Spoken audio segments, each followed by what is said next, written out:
Hey, welcome in. Welcome to the Arrowhead Addict podcast. We are here coming to you live. Let me tell you, the dopamine, it's flowing. I am damn excited. Damn excited. We are so excited to be joining you guys tonight. Oh! Well, how you doing, man? Patrick. Will, Sterling. Yeah. Super Bowl champion, two-time Pro Bowler, and Trent Green. Trent Green, how you doing? Hey, what's going on, guys?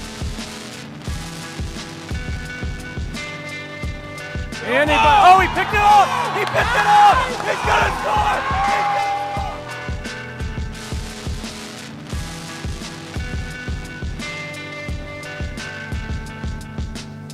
And we'll see you next week. But until then, as always, go Chiefs.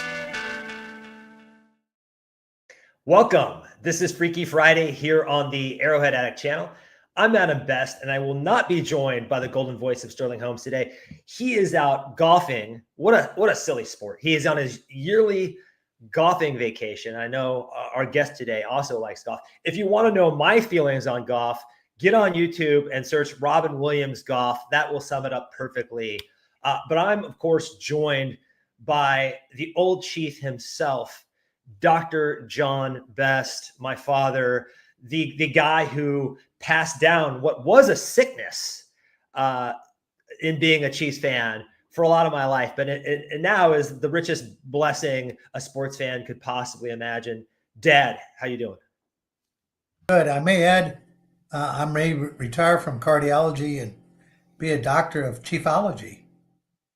Well, you're a chief of cardiology. You've been a chief of cardiology. So when people ask if you're a chief, you are a bona fide chief, just a different kind of chief than people expect. Also been a mayor. That makes you a chief too. So chief executive. There you go. I mean, you're a multi-hyphenate chief. You know, that's how the Chiefs' original name came from. Mayor Bart Lee in 1963 enticed Hunt to leave Dallas. You know, the Cowboys had been an expansion team in 1960. And Dallas was not a big town in 1960. And so Barty got the Chiefs to move to Dallas, from Dallas to Kansas City. And they said, why don't we call them the Chiefs after the mayor? And that's exactly how he got the name. The Indian heritage has only been brought up after the move. Gotcha. Well, that is a good bit of history. Also, people don't realize about this about Texas. It really didn't start growing until the advent of air conditioning, right? So Phoenix was a very small town. Dallas was kind of an afterthought. Houston was thought to be a mosquito land. I mean, the South was very difficult to live in the summer. San Antonio was nothing. Austin was just the little quaint capital, you know. And now they're for the 15 biggest metropolitan areas in the country because of course I lived in Austin, so I'm well acquainted with that area. But yeah, the Chiefs have their Texas roots. Do you like the throwback helmets with the state of Texas on them, or is that sacrilege to you? It's sacrilege. Okay. Well, hey, the Chiefs have the roots. This brings up a key point right now. The Missouri State Legislature the Senate was up to 3 o'clock in the morning yesterday, passing legislation to finance the Chiefs building a new stadium in Missouri. And I'm proud to say the senator from over here in your not in your neighborhood, but over near Marshall, Missouri, former guard for the Missouri Tigers, was the leading senator that led the 19-13 vote, keeping the Chiefs hopefully in Missouri. So you have a strong preference there. Yes, I do. And why is that? Explain to the viewers, explain to the listeners. Well, first of all, Missouri is a bigger state than Kansas. And you have a lot of people from Iowa, Nebraska, Missouri, southern Missouri, Springfield, Columbia. St. Louis is actually becoming more and more of a chief town. And the highway and the tradition is to go to Arrowhead. And I think going to Kansas would seem awkward and not really fitting with the concept of people coming from other states. Yeah, but what about the area where they currently have Arrowhead? I do not think I've got to play devil's advocate here in a couple of ways. First of all, I just don't think it is really beneficial to the area or the best place to host the football gathering that is a Chief Sunday or Monday or whatever the hell day they're playing. The second thing I want to throw out here is there's been a lot of pushback against a dome stadium. And while I'm very emotionally tied to Arrowhead, and I do not want to lose the culture. I do not want to lose the noise.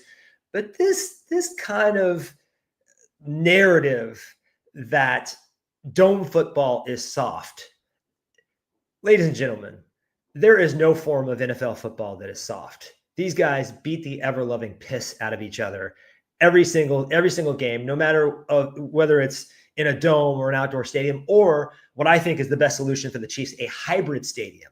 Because I get it. You want the elements. You want the tradition. You want to feel like you're outdoors in the fall watching football. But that game against the Dolphins, where it was like 0 degrees with the wind chill and people lost digits on their hands and feet. I mean, that's just completely unnecessary. That's unnecessary. Whoa. The people that lost their digits were not season ticket holders. They're people that had never been to a game before and bought a ticket for $25 and came ill-equipped. Okay. Mr. Elitist here. What if we want the working class fans in Arrowhead? We want everybody to be part of this thing. No, Adam, everybody wants to build a dome stadium. So maybe we get the one Super Bowl of all time. That would be it. If you want to look for a bad example of dome football, drive 250 miles to the east. St. Louis built a dome, and it was quickly outdated and quickly superfluous and led to the loss of the Rams back to LA. Why can't we have a little heritage? Arrowhead is a historical venue like Green Bay. And here's the other thing. Independence, Missouri would be blighted if the Chiefs and Royals left. And urban renewal is important. Why do we not want I think what's going to happen is the Royals are going to move downtown. The Chiefs will build a new stadium near Arrowhead or rebuild Arrowhead like they did about 15 years ago. It's a great venue. It's got historical significance. Do we have to tear everything down and build a more box seats? Let me tell you, the most disgraceful stadium in the NFL is the 49ers. It looks like all luxury boxes on one side. Their fans are a bunch of elitists, kind of like your fans down there in Austin, Texas. What? You know, the horns.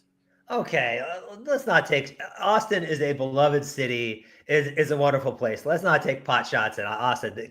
Completely uncalled for, sir. I get what you're saying. I just think they've renovated Arrowhead so many times. At this point, you're just not able to renovate something that old to compete with these state-of-the-art stadiums. And I don't think a dome – I did not like the atmosphere in St. Louis. You and I went to plenty of games there. You and I went to a Chiefs game where Jamal Charles had like a 90-yard run there. The atmosphere is not good. It leaves something to be desired. However, Minnesota, New Orleans, great fan bases, great atmosphere in those stadiums. A dome, and we've seen the Detroit Lions fan base come alive. A dome is not a death kiss for a fan base, for noise. Even I know in Indianapolis, they are piping in noise to that stadium to make it louder, but they have a fairly good fan base in Indianapolis as well. Closing thoughts on the stadium debate, Dad. Thank you, Missouri House and Representatives, for which I ran unsuccessfully last year. We need the upgrades. Keep the Chiefs and Royals in Missouri. No more vagabond teams leaving our state. I will add that regardless of what happens, same metro area, same team. If they leave Missouri, there's no reason for people in Missouri to stop being fans of the Chiefs. Wait. There's a threat that the Royals might go to Nashville. That's one of the things that promoted this. Well, we're a football program, and obviously I care about the Royals to some extent. I'm not a huge baseball fan, but I care about the area. I want the Royals to stay there. My first, second, third, fifth, 45th, 197th priority is the Kansas City Chiefs and keeping them in the area, and they will stay in the area. They're not going anywhere. All right, guys, we have an awesome show for you today. We are going to do kind of our version. If you're familiar with the movie franchise, the Purge movie franchise, where you have a limited amount of time to just get it all out, to go to a dark place and just kind of like cleanse your soul. But first, we have a little bit of business to take care of. Underdog is one of the best places to make picks during playoff basketball. Their app has over 100K 5-star reviews and millions of players. Playing on Underdog is a layup. Just download the app and then pick higher or lower on player stats like points, assists, and rebounds. And if you get your picks correct, you could win up to 1,000 times your money. So you could literally turn $1 into $1,000 with simply your hoops knowledge. So this week on Underdog, I'm personally looking at Sunday's NBA Finals between the Pacers and Thunder. Dad, you can attest to this. If growing up, the Chiefs were 1A for me. The Pacers were a very strong 1B, right? You had Derek Thomas in the left hand, and then you had Reggie Miller in the right hand. And Bo Jackson in the mix as well, right? That's correct. In fact, when Reggie lost, it was not a pleasant weekend for our family. Well, the Pacers did not lose last night. Mr. Clutch, Tyrese Halliburton hit a game. I love him. The former Iowa State Cyclone. That's right, from the area. So I am selecting Tyrese Halliburton for higher than 30.5 points, rebounds, and assists, and SGA for lower than 47.5 points in the same category. Download the Underdog app and sign up with promo code Arrowhead Addict to unlock a special offer of up to $1,000 in bonus cash when you make your first deposit. That's promo code Arrowhead Addict. Must be 18 plus, 19 plus in Alabama and Nebraska, 19 plus in Colorado for some games, 21 plus in Massachusetts and Arizona, and present in a state where Underdog Fantasy operates. Terms apply. Concerned with your play, call 1-800-GAMBLER or visit www.ncpgambling.org. In Arizona, call 1-800-NEXT-STEP or text NEXT-STEP to 53342. In New York, call the 24/7 Hope line at 1-877-8-HOPE-NY or text HOPE-NY 467-369. Really like Underdog. I'm going to put money on Halliburton. Interesting enough, people say, well, where did he come from? I don't remember him doing anything at Iowa State. Well, he had a triple-double, I think in 2000 against the Horned Frogs of TCU, and he broke his wrist and was not able to play the rest of the season. He is an unbelievable talent, and he has drug the Pacers into the finals. He has, and since 1997, I think it's like in the last 5 seconds of a playoff game, the players who have made the most game-winning shots are LeBron with 8, Reggie Miller with 5, and Tyrese Halliburton with 5.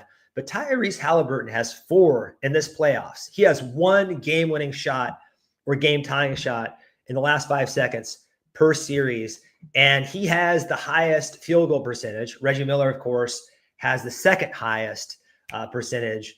And there's just something clutch about those Indiana Pacers. Guys, we very briefly had a basketball team in Kansas City for my lifetime anyways. My dad here actually took me to a Kansas City Kings game, or a few of them, when I was very little. But, you had to pick a team being from the Midwest. And are you going to be like everyone else and be a front runner and pick the Bulls? Or are you going to go your own way and be an individualist? I went my own way.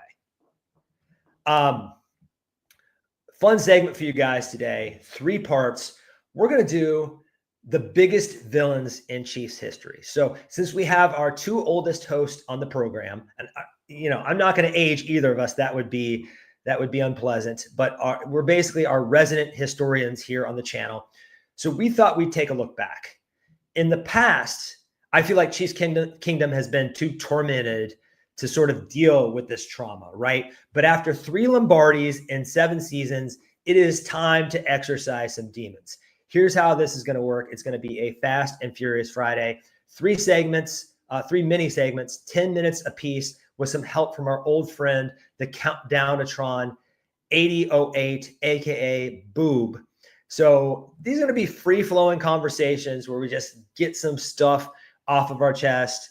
We talked about what we're going to do today. We didn't really discuss too much because we want it to be organic. We want it to be cathartic. And we are going to start with external villains.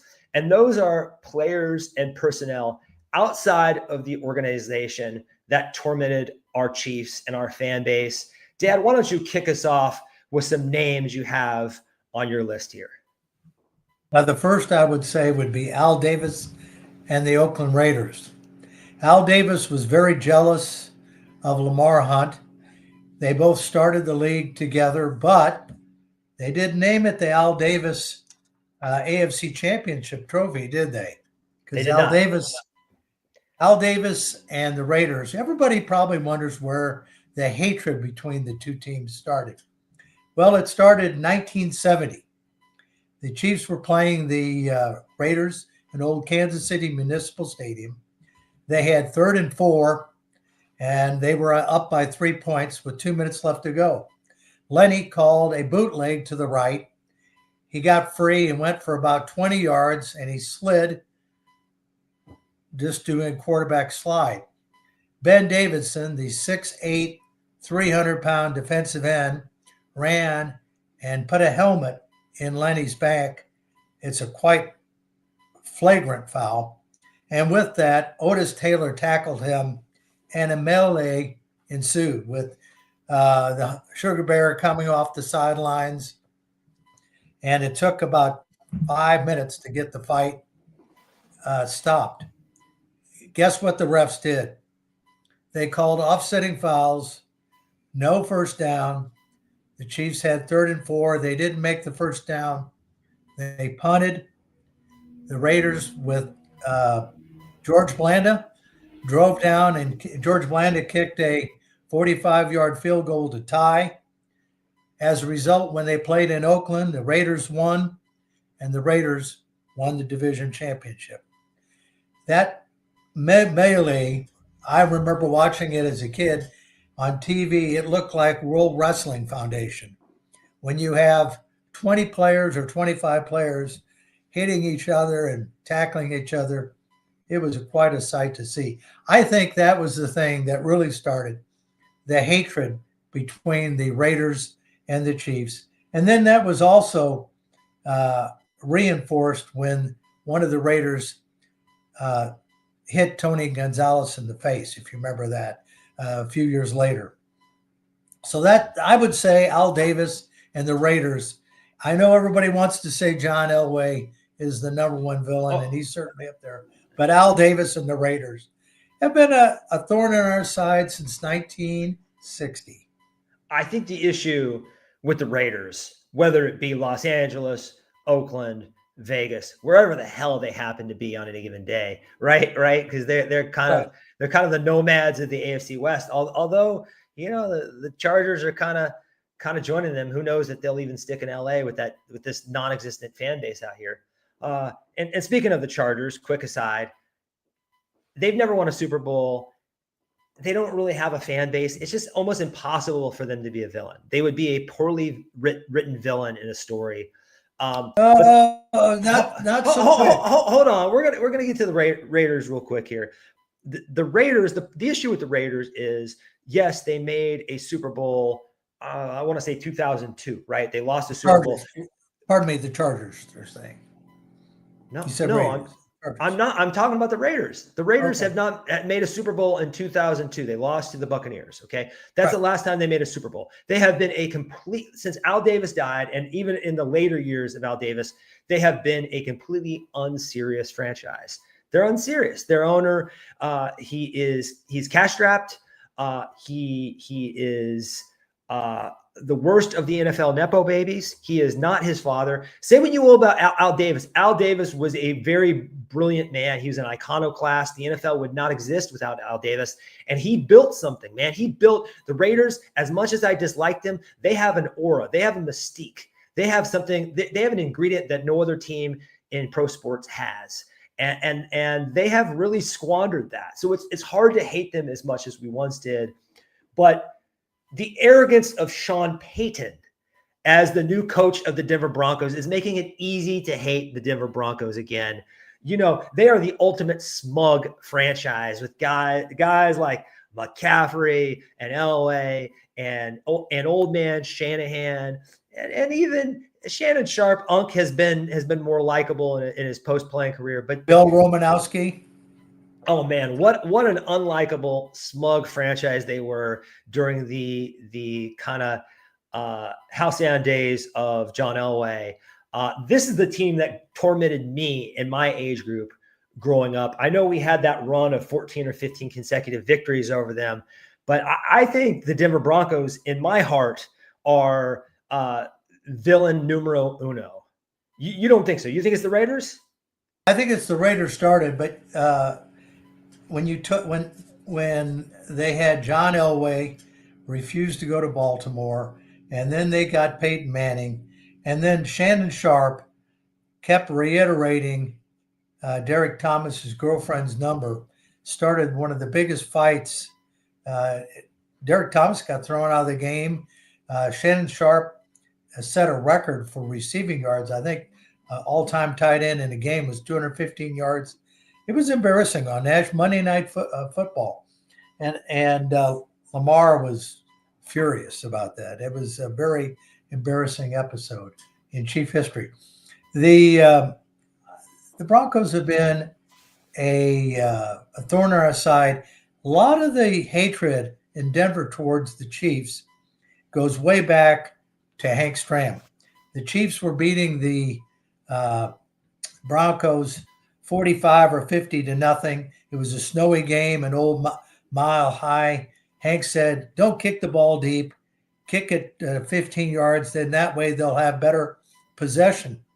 Well, they kicked it 15 yards and the Chiefs recovered it. And the Denver fans thought, the Chiefs are doing an onside kick up 50 points. That really kind of put the Chiefs as villains to Denver. Remember, when the AFL started, Denver had clown suit uniforms.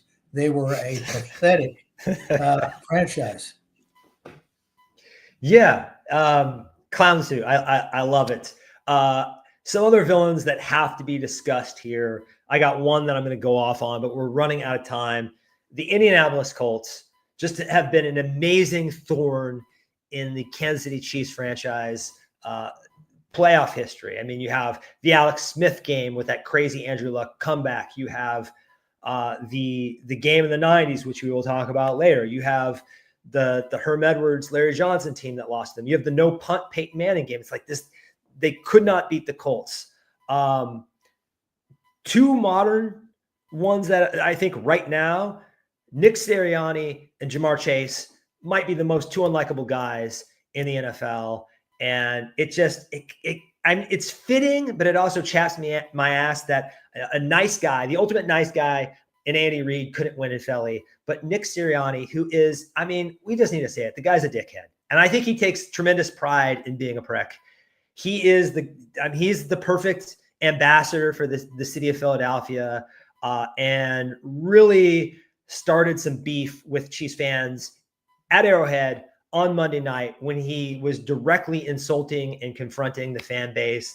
And Jamar Chase has had a similar attitude. Where do you stand on those two guys? Nick Sirianni was part of the Chiefs franchise back in one of our worst of all time in 2000, I believe 12. It was a time when the Chiefs, Javon Belcher, killed his girlfriend and committed suicide outside of Arrowhead. Nick Sirianni was the wide receiver coach. When Andy Reid came in, he interviewed him, said, we're not interested. Those two, I don't feel like they really care a lot for each other. Nick Sirianni is a despicable head coach. But they love him for that. They love him. They love that he is the guy that doesn't act appropriate, that wears his heart on his sleeve, that will say the things that other coaches that are more politically correct or more diplomatic would not say. They love that about him. It's like he, what would be wrong and a faux pas in 31 other professional sports cities is embraced in Philadelphia. I have to talk about Tom Brady. I'm going to go overtime talking about Tom Brady. Patriots fans drive me absolutely bonkers because there's this narrative out there that Tom Brady beat Patrick Mahomes as if it was a tennis match, as if it was one-on-one. But here's the history of those two players. They played 6 times. 3 wins to Mahomes, 3 wins to Brady. What happened? We're gonna let Mitch chime in here and go into overtime. Touchdown, Kansas City. I figured this would happen, but I got to get this off my chest, guys. So those 3 games. The first one, this is Mahomes' de facto rookie season, right? He's on the road. I believe it's a Sunday night game in Foxborough, in New England. He does everything he possibly can. He wills his team down the field, takes the game to overtime. Who wins? Who wins the coin toss? Of course, Mr. Lucky Rabbit's foot up his ass himself. Tom Brady wins. They torch that Bob Sutton defense on a long bomb. Mahomes never gets a chance to take the field, correct? Then history repeats itself in that same year's AFC Conference Championship. Just a terrible game plan from Andy Reid. I think Patrick Mahomes touched the ball 11 times, a measly 11 times in the first half or something like that. He comes out in the second half, looks at Bob Sutton's defense, says, I'm going to have to put this team on my back because that carcass of a defense is the most disgraceful thing I've ever seen. He does it. Despite one of the most phantom pass,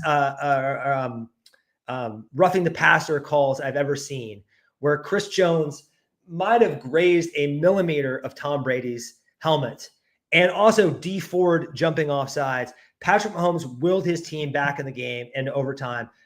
They win the coin toss again.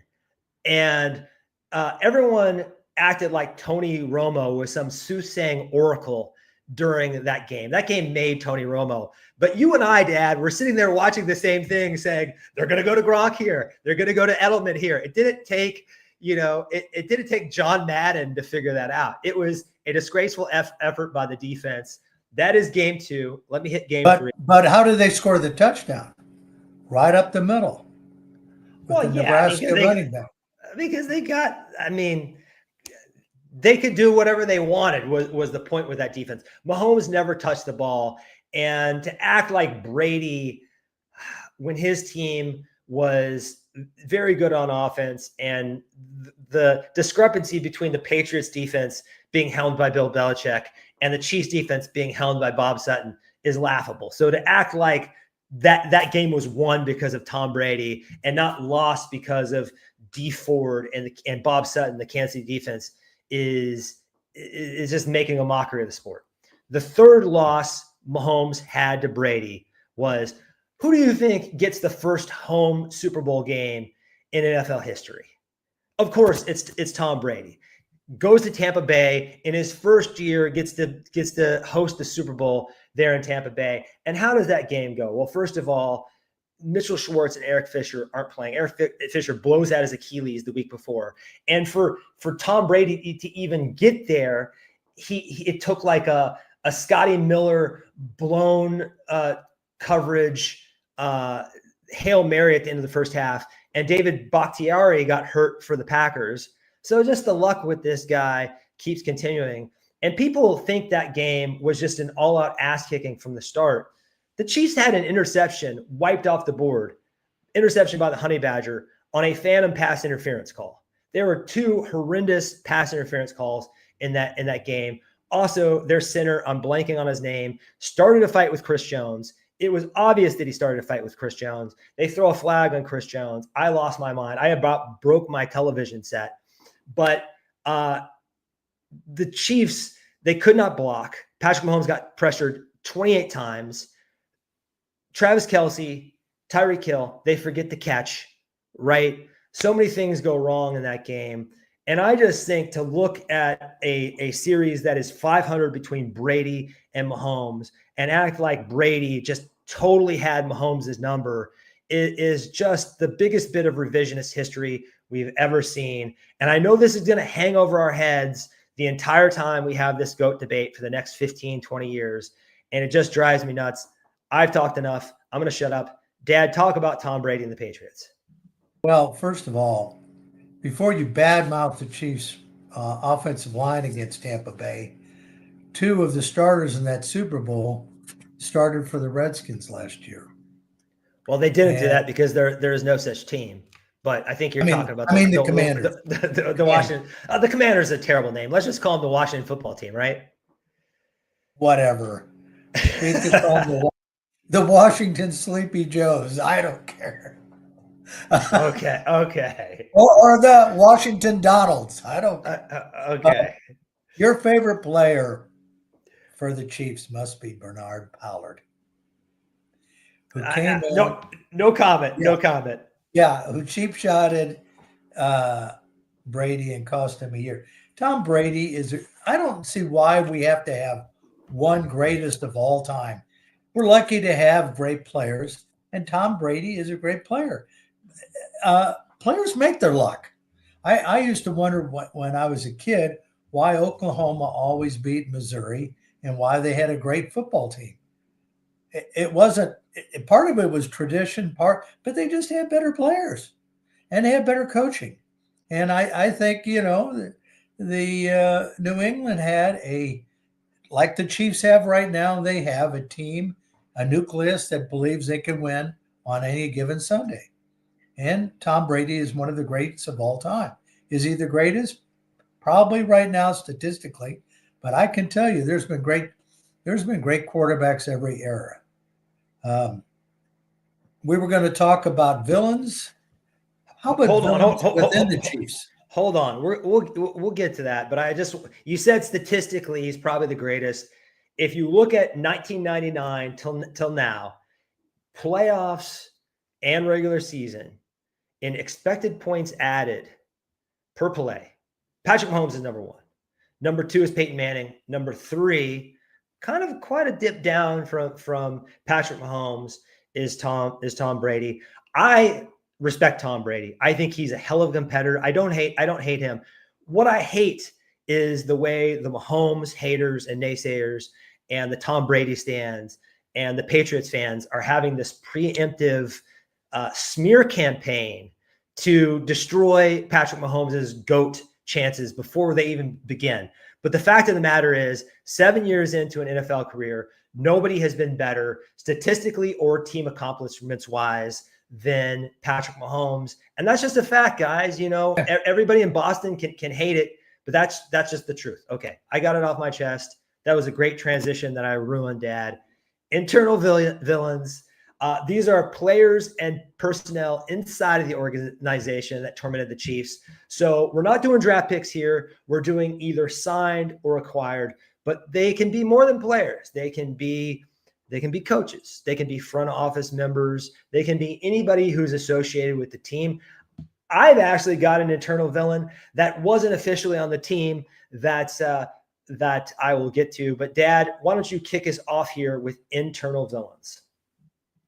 Well, it's really hard sometimes to pick the worst chief head coach.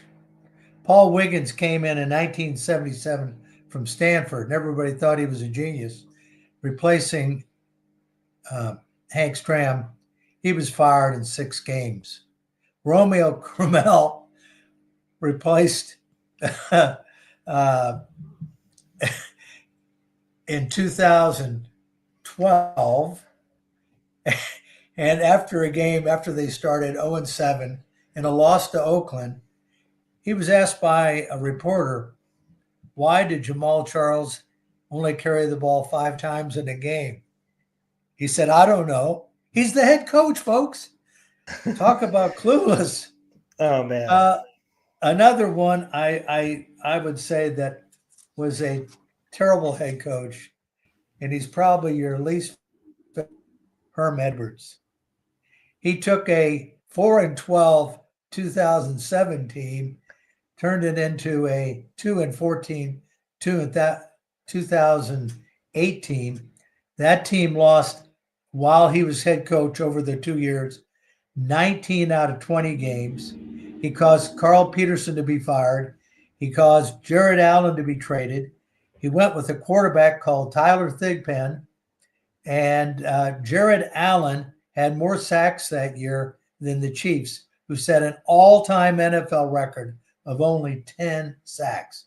I think Herm is up there with Wiggins and Romeo as our three worst coaches. He made the playoffs, though. I mean, Todd Haley, at least Herm is kind of likable and affable. Same with Romeo Crennel. Romeo Crennel is a very likable person. Todd Haley is from the Sean Payton. He's a graduate of the Sean Payton School of Smugness. You want to talk about Nepo babies. There's another Nepo baby guy that never even played, I don't believe, in college. He was a golfer going back to golf, this lovely sport that I admire so much. So you want some interesting history on Todd Haley? Not really, but go ahead. Where he made his most money is he and his wife were eating in McDonald's, and she was eating a salad and pulled a rat out of the salad. They settled for $1.5 million. We're gonna have to get our fact checkers on this one. I'm gonna throw the allegedly tag on this. I'm gonna throw the allegedly tag on this. Arrowhead Addict does not want to get sued, ladies and gentlemen. We do not want to be in court. So I'm just gonna tag that allegedly. Funny anecdote. Let's see here. You brought up and talked about Romeo Crennel. I'm actually going to give more of the blame there to Scott Pioli. I thought Scott Pioli came in with a degree of arrogance that I don't even think Andy Reid brought with him to Kansas City.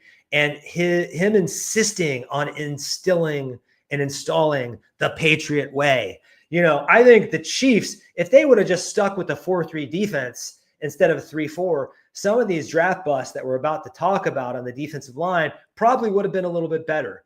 But they had to do it just like New England. So they brought in the New England quarterback in Matt Castle. They brought in the 3-4. Hell, they even brought in Mike Vrabel. And it just never worked. You know, it just never worked. Oh, they brought in Matt Castle. Yeah, but the offensive coordinator, they brought in old Charlie, didn't they? Yes. Charlie White. So that's another one. Guys, I know there are many of you who do not think this name should be uttered. I'm going to do it. We got to get this off our chest. We got to put this to bed once and for all. My dad and I are both old enough to really remember this game.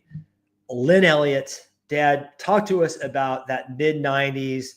Was it 95 or 96? I forget. Lynn Elliott playoff game against Jim Harbaugh, of all people, and the Indianapolis Colts. Everybody thought we were going to win the game. It was supposed to be a gimme game. Jim Harbaugh played tough, and the Colts hung in there. All Lynn Elliott had to do was kick a chip shot field goal. He kicked it, hit an upright. We lost. But he missed 3 field goals, right? Or he missed 2 field goals and an extra point, right? Right. And these were not difficult things. And the urban legend. Cold. It was cold. Well, the urban legend is that Derek Thomas wanted to kill the man after the game. Another allegedly tag on that one. But at this point, now that we have a Hall of Fame kicker and we have 3 more Lombardis, I actually kind of feel bad for Lynn Elliott. You know, you don't want to be Bill Buckner. You don't want to be the guy infamous for your team with failure. You know what I mean? You don't want to be the most despised football player in the history of your city. I mean, Lynn Elliott, no matter where he goes, he's known for missing field goals, for, you know, kind of being a failure. Got to be kind of tough. I'm not saying we have to like totally forgive him, but maybe just like let it go a little bit. Other internal villains, Dad. Internal villains. I got a list here. Eric Winstrom is a villain. He was an offensive tackle we got from Houston. Matt Castle got injured. They were clapping because the backup quarterback was coming on. He thought they were clapping because Matt Castle had been injured. That was a villainous moment. How about the Kansas City fans? When Pioli was here, they flew an airplane over Arrowhead saying, "Save our Chiefs, restore hope, fire Pioli." And that worked. That worked. They're the heroes. Dad, on this program, the members of Chiefs Kingdom, the fan base, can never ever do wrong. That is you broke the social contract with our audience. What are you doing? Keep going. I think Carl Peterson started out great.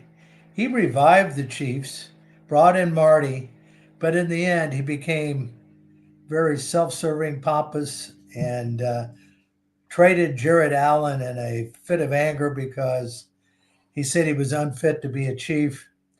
And that really kind of led to further demise and led to his firing. Jared Allen was a good old boy with a mullet who liked to drink and had a good work ethic. I cannot think of anybody more Missouri and fit for the area than Jared Allen. So I'm going to run through. You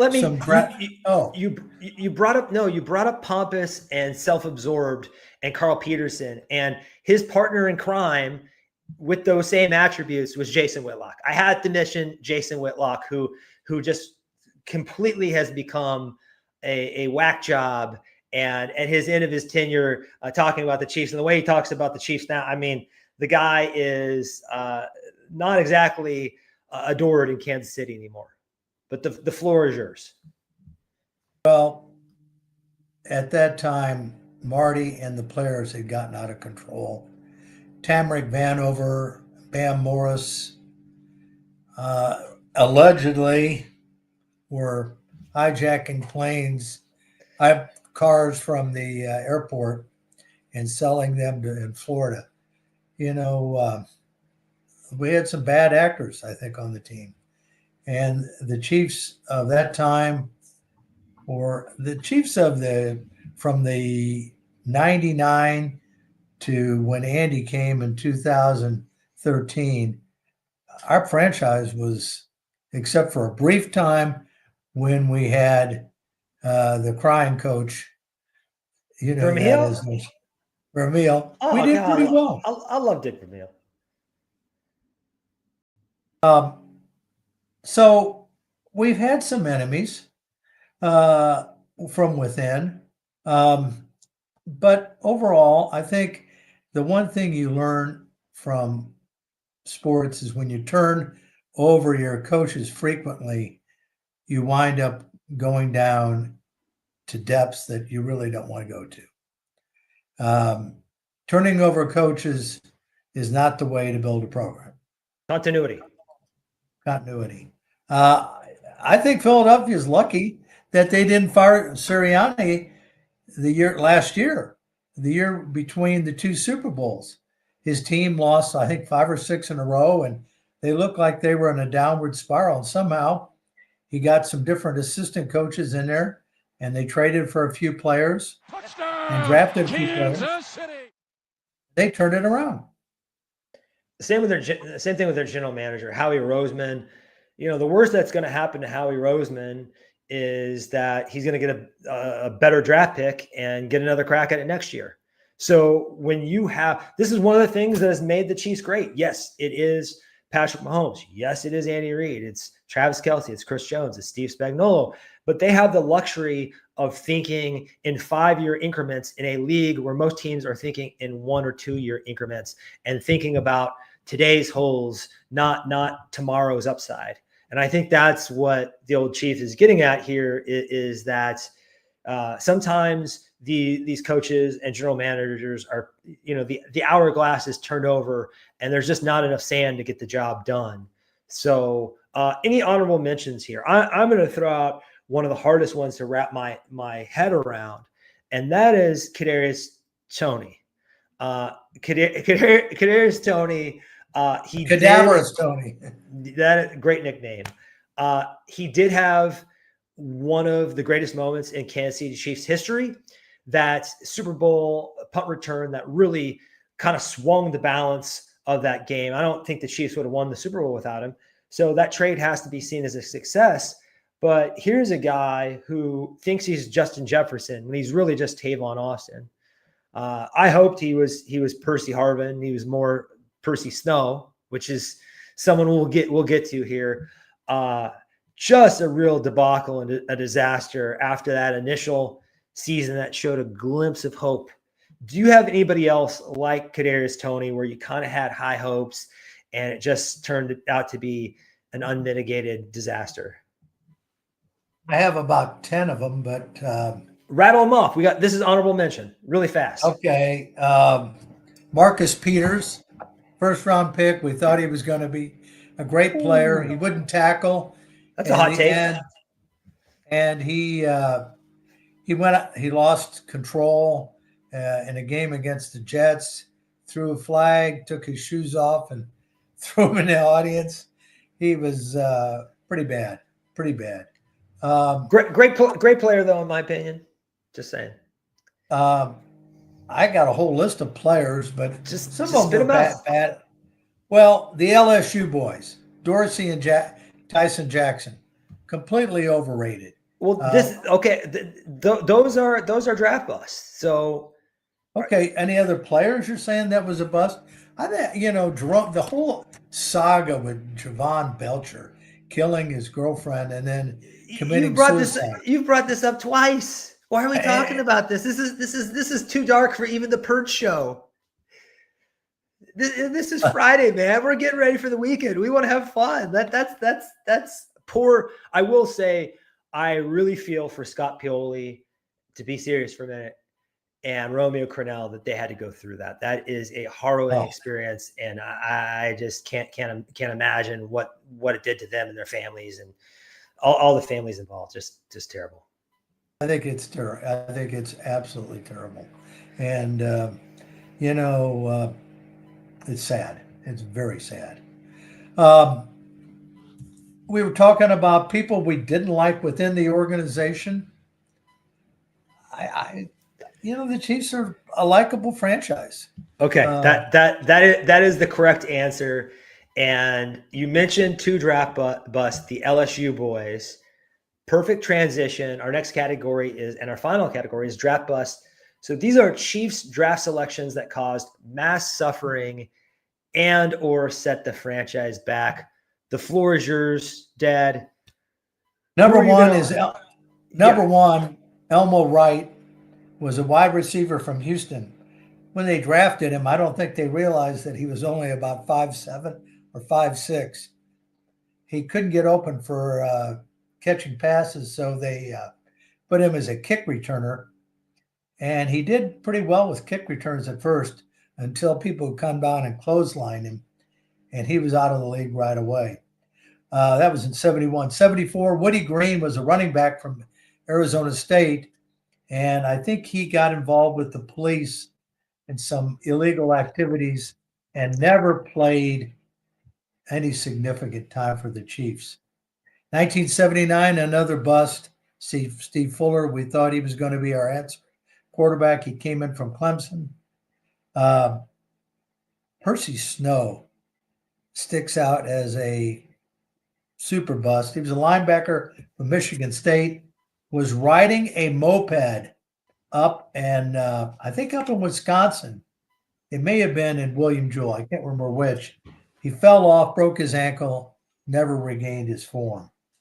Of course, the number one of all time, Trezell Jenkins, who was a number one pick out of Michigan, offensive tackle, played one game for the Chiefs against the Broncos, allowed 3 sacks.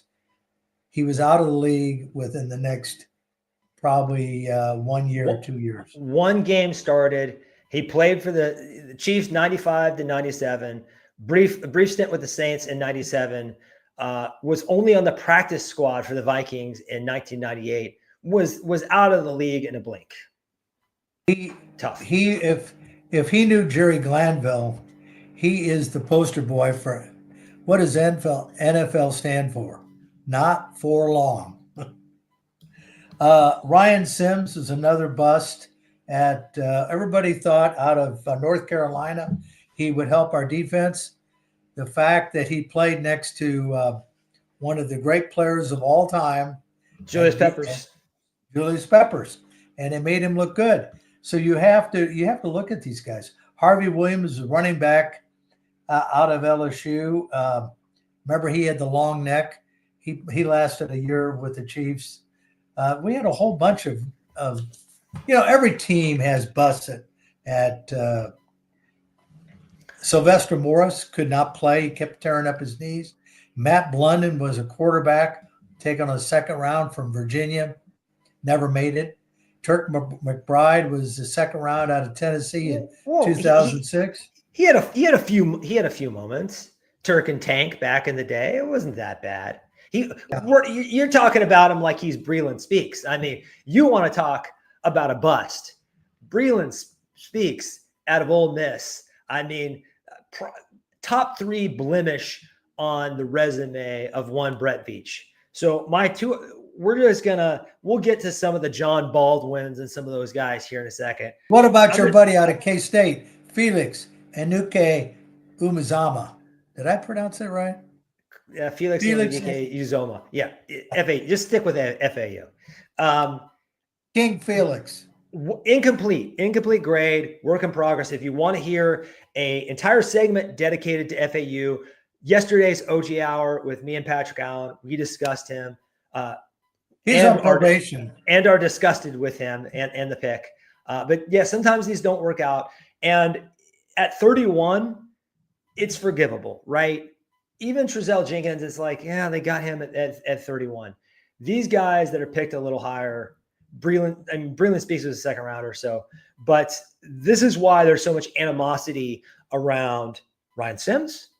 There's so much animosity around Glenn Dorsey and Tyson Jackson, the former teammates from LSU, all these guys along the defensive line that didn't work out. Thankfully, Dontari Poe was a little bit better, not what we wanted, but a little bit better. But I would throw Clyde Edwards-Helaire in here because the Chiefs had just lost the Super Bowl, going into 2 Super Bowls in a row. They were so good that they thought they could have a luxury pick. And there were so many things they could have done with that pick. They could have gone Jonathan Taylor. They could have gone T. Higgins. They could have done many a thing, but they went with a small, slow running back who just was fortunate enough to play with Joe Burrow, Justin Jefferson, and Jamar Chase. I mean, if Justin Jefferson and Jamar Chase are clearing out the flats for you, I could go out there with my shoddy knees and fall forward for 10-yard dump passes. You know what I mean? Patrick thought that he could make a slow, small running back look good.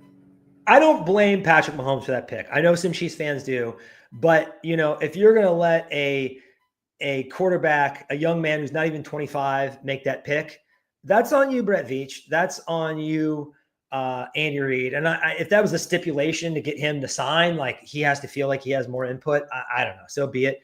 But I don't think Patrick Mahomes called in that pick. Let's not scapegoat 15. I'm going to bring up Sky Moore. I got to bring up Sky Moore. I mean, Sky Moore, it was bad with the punt returns the first year, but at least it was like, okay, he's getting out there. We're seeing some things. The second year, it was looking even worse. Last year, this dude didn't even catch a pass, not one pass. And it was so bad that Brett Veach, did he break his laptop in the press box out of frustration venting over Sky Moore? I mean, Sky Moore, what the hell? The NFL is littered, and I've followed the draft since 1962. And there have been teams that just make, it seems like a logical choice. A member of the football Cardinals picked a guy named Pizarkowitz out of Missouri. He was a great quarterback in Missouri. Everybody thought he was a great pick. He was from St. Louis, hometown kid. He was terrible. I don't think he ever played for the Cardinals. That happens all the time, a lot more frequently in the 60s, 50s, 60s, and 70s when you didn't have scouting combines, you didn't have tape, you were going on one or two scouts' opinion. Now it's a consensus. It's a process. But still, they make mistakes. There's mistakes in this year's draft. Dad, we have not mentioned Todd Blackledge. If we did not mention Todd Blackledge, I know. No. Todd Blackledge was so bad that the Chiefs didn't even attempt to pick a first-round quarterback between the years of 1983 and 2017. That's a 35-year gap where they were so scarred by this experience of misfiring on Todd Blackledge. They could have had, correct me if I'm wrong, they could have had Dan Marino. They could have had Jim Kelly with that pick. They could have had the quarterback with the Jets, Todd, with Richard Todd. That quarterback draft had 7 quarterbacks, 6 of which turned out to be franchise quarterbacks. The one that the Chiefs got wasn't. Todd Blackledge has scarred so many Chiefs. When he is on college football, I turn it off. I can't watch it because I can't hear his voice. I mean, this guy. You can't forgive the man in the year 2025. Well, now that we have Mahomes, I think I can. But he was the ultimate bust. And Steve Fuller was the same way. We got him from Clemson, and everybody thought. And Steve Fuller was a better runner than he was passer, and he looked good at Clemson, but he was terrible with the Chiefs. And we should those mention 2 people. We should mention Brody Croyle because he was a top 90 pick, and if you're a top 90 pick as a quarterback, that's not nothing, right? I don't think he's a severe bust, but it's not nothing. There are some names we have a minute Brody left. Croyle was from Alabama. He did marry, I believe, Miss Alabama or Miss America, so he did pretty well there, and he did get an NFL contract. So he played for Alabama. Not everything is lost. Okay. Moving on, Junior Seavi, the defensive tackle out of Oregon. And they picked him because they thought they were going to fix what they did wrong with Ryan Sims. The disaster at defensive tackle from Sims to Seavi to Tyson Jackson to Glenn Dorsey. It was a Chris Jones really, really saved us. Some other names here. Did we mention Sylvester Morris? Did we mention? Yes, we did. I mentioned that he had bad knees, worse than yours and mine, and I think he had 2 or 3 ACLs in his time. What about Eddie Freeman and Chris Wilson? Chris Wilson, there's a blast of the past. A man without a position, Chris Wilson. They didn't know. You pick a guy 61st, and you don't even know what position he's going to play. Kansas City. I don't know if he's. Go ahead. What I really like about Eddie Freeman, he got in a fight during the training camp, and I think he got kicked out of the camp for a while. He got into it, I believe, with Junior Seavi. I'm pretty sure about that. Man, yeah, but Chris Wilson, they're sitting there and they're like, we don't know if he's an H-back, a wide receiver, a tight end. He's a weapon. It just sounded like a player they did not have a plan for, in my opinion. Maybe now that tight ends, back then they were much more in line. And I think Tony Gonzalez helped change this. Travis Kelce helped change this. Now you have move tight ends who are kind of glorified receivers who have the versatility to come inside and block. I don't know, 10, 20% of the time they can do some of that stuff. But you're not asking them to be a tackle who catches passes like you used to. I think Chris Wilson, maybe not now, he would have had a more natural role in the NFL. But those are some of the names. We don't really hate these guys. We just hate where they were drafted and the pickle they put the franchise in with us burning that draft capital on them, right? Adam, one of your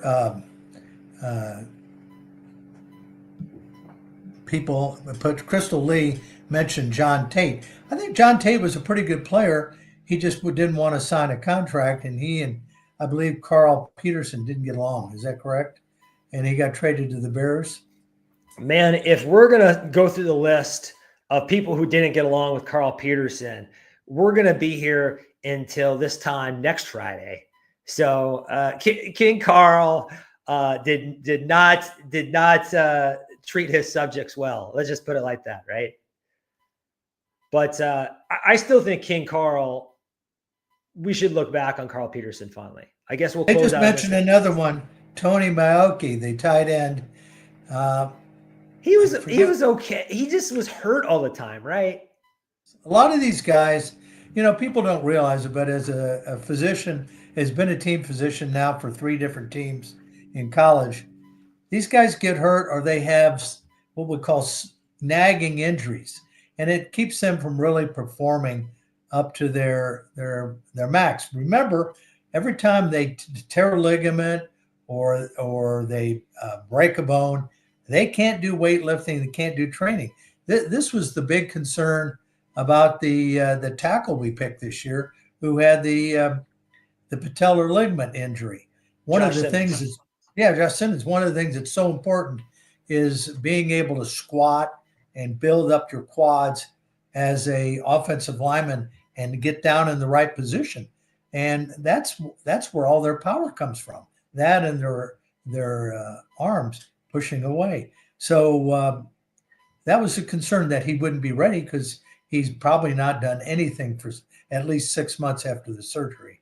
Limited activity. With these draft busts, a lot of it is timing, is situation. It is, think about it this way, guys. We often only think about what happens on the field, but a lot of these guys are college students. A lot of them don't come from means, and suddenly they are relatively wealthy with the spotlight on them, having to manage their own lives at like 22 years old or whatever. It's not easy. It's a lot of pressure. It's a lot of responsibility. It's a lot of change all at once, and not everyone acclimates to it well. I think sometimes I would like to take the DeLorean back 4 years ago and have Sky Moore not return punts, because I think Sky Moore returning punts and that debacle did harm that could not be repaired to his psyche and his confidence. Maybe you disagree with that, but actually, I thought he was pretty good at returning punts. He just couldn't catch the ball. He couldn't get open. I've watched him so many times. He cannot get separation. Everyone thought, he was not like some outlier or some reach. If anything, he fell further than the PFFs and the Kuipers and the Bruglers thought he would. So sometimes things in this world, they just don't work out. They just don't work out. I hope things work out for FAU. I hope things work out for Kingsley Suamataia. I am not holding my breath. And really, I hope things work out for Rashid Rice. Things are going to work out for Rashid Rice. Well, he got very lucky. He didn't kill some people. He did get very lucky, but I think he's taking accountability. The guys are working hard. If you saw the clips of him this week, no brace, he looks explosive. He's probably going to get a suspension, but I think by the time we see him in October or whenever it is, he's going to be one of the top performers. If you're having fantasy drafts and he slides, I would scoop him up. I think he's going to have a real good year. Adam, there's no way the NFL can suspend him until they have a criminal verdict. I don't know, man. The NFL has been so inconsistent with that. I don't know. The NFL becomes the judge and jury, and that, that's they suspended Ezekiel Elliott on kind of like, there's a precedent for them doing like kind of damage control suspensions. But those were all domestic violence issues. This is not. This is reckless driving, and nobody was killed. Nobody was permanently injured. We don't think there was alcohol, drugs there. At least they are not able to substantiate it. So The NFL becomes the judge and jury. If they suspend him, they become a prosecutor's advocate. I mean, he's an employer of the NFL. I don't see them doing that. Oh, okay, and I hear that. And I mean, maybe me, I would just like to get for Rasheed and the franchise. I would like to get it out of the way while he's still rehabbing, and just have nothing but blue skies ahead of Rasheed Rice, and just put this whole chapter behind us. What I will say is, when the NFL, when it does become time for them to dole out a suspension, I would not expect them to be lenient with the Chiefs, because they were certainly not. They haven't been lenient with the Chiefs since they've been on top. They were not lenient with the New England Patriots. They do not want to appear to be playing favorites. I would expect like 4 or 6 games. People are theorizing they might get 1 or 2 games. I think that is wishful thinking. Yes, because we are not the NCAA. You know what the joke about the NCAA is? Kentucky got caught cheating. Cleveland State got probation. That's the joke. You've heard that, haven't you? I have heard that. Well, guys, that's my dad and I. We could sit here and talk and chat Chiefs for another 3 hours. Lord knows we've done it in the past. But that's all we've got for you guys today. Let's get you to your weekend. Appreciate the chat. You guys always make things more lively. It's a lot of fun interacting with you. If you dig Arrowhead Addict, here's how you can help our community, help myself, the old Chief, everybody else, Sterling. You can subscribe right here on YouTube. That way you never miss a show. You never miss a short. You never miss pregame, postgame, halftime, all of that once a season comes around. But we're going to be here all off season. There is really no off season for us. If you are an audio listener on either Spotify or Apple, consider leaving us a 5-star review. Those kind words and that kind of star rating really elevates us and allows new listeners to find us on those platforms. And if you leave a question on Apple, where we're really pushing for more of these 5-star reviews, we will answer your question on Thursday's OG Hour with Patrick Allen. Lastly, check out the mothership, arrowheadaddict.com. Matt Connor and the gang over there, they're on top of it. If it happens within Chiefs Kingdom, they're going to cover it. They're going to cover it fast. It's a great place to start your day. And it's going to keep you as the smartest Chiefs fan in your inner circle. All right. Join us live next Friday at 3 p.m. Central, right here on the Arrowhead Addict channel. Until then, go Chiefs.